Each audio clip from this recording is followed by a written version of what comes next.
Hello everyone. तो आज हम बात करेंगे जेंडर स्टडीज़ के बारे में, लेकिन उसके पहले ये जानना ज़रूरी है कि जेंडर क्या है।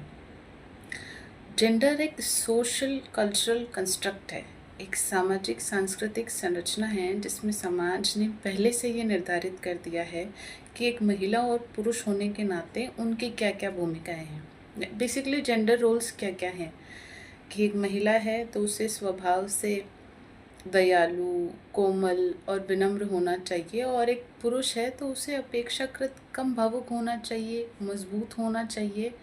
और इन्हीं स्वभाव एवं प्रकृति के आधार पर उन्होंने ये बता दिया है कि उनके रोजगार के क्षेत्र क्या होने चाहिए, क्योंकि हमारी सोशल कंडीशनिंग ही इस तरह से हुई है कि जब हम किसी नेता की बात करते तो हमारे दिमाग में एक पुरुष की छवि आती है, और जब हम एक टीचर की बात करते तो हमारे दिमाग में सबसे पहले एक महिला की छवि आती है। वहीं सेक्स एक बायोलॉजिकल कॉन्सेप्ट है जो ये बताता है कि शारीरिक संरचना में महिलाएं, पुरुष और अन्य लिंग अलग अलग प्रकार के हैं। सेक्स हमारे जन्म से निर्धारित होता है, ये एक जैविक प्रक्रिया है, लेकिन जेंडर एक सामाजिक प्रक्रिया है जिसमें समाज ये तय करता है कि किसकी भूमिकाएं क्या होनी चाहिए। और जेंडर स्टडीज सिर्फ स्त्री अधिकार या फेमिनिज्म की बात नहीं करता। जेंडर स्टडीज सभी लिंगों के लिए समानता, समावेशिता और न्यायपूर्ण समता की बात करता है। इसलिए जब हम वर्ल्ड इकोनॉमिक फोरम की जेंडर गैप रिपोर्ट देखते हैं तो उस इंडेक्स में भारत की रैंक 148 देशों में 131वें स्थान पर है। तो क्या ये चिंतनीय विषय नहीं है? जेंडर गैप मुख्यतः 4 बिंदुओं से निर्धारित होता है कि महिलाओं और पुरुष में आर्थिक असमानताएं कितनी हैं, जिसे जेंडर पे गैप कहते हैं हम। शैक्षणिक असमानताएं कितनी हैं,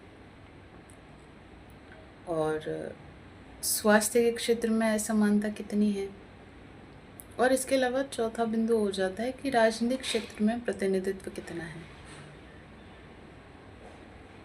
तो जब हम इन चारों क्षेत्र में महिलाओं का इतना पिछड़ापन देखते हैं तो उनके एम्पावरमेंट के लिए काम करते हैं, और जिसे हम वुमेन एम्पावरमेंट, और उसके लिए जितनी भी सरकार द्वारा अलग अलग तरह की स्कीम्स चलाई जाती हैं उनको देखते हैं, पढ़ते हैं।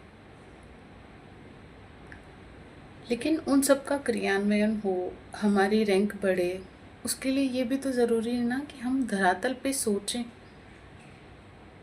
कि आखिर में ये जो असमानता, ये जो विभिन्नता आ रही है वो कहाँ से आ रही है।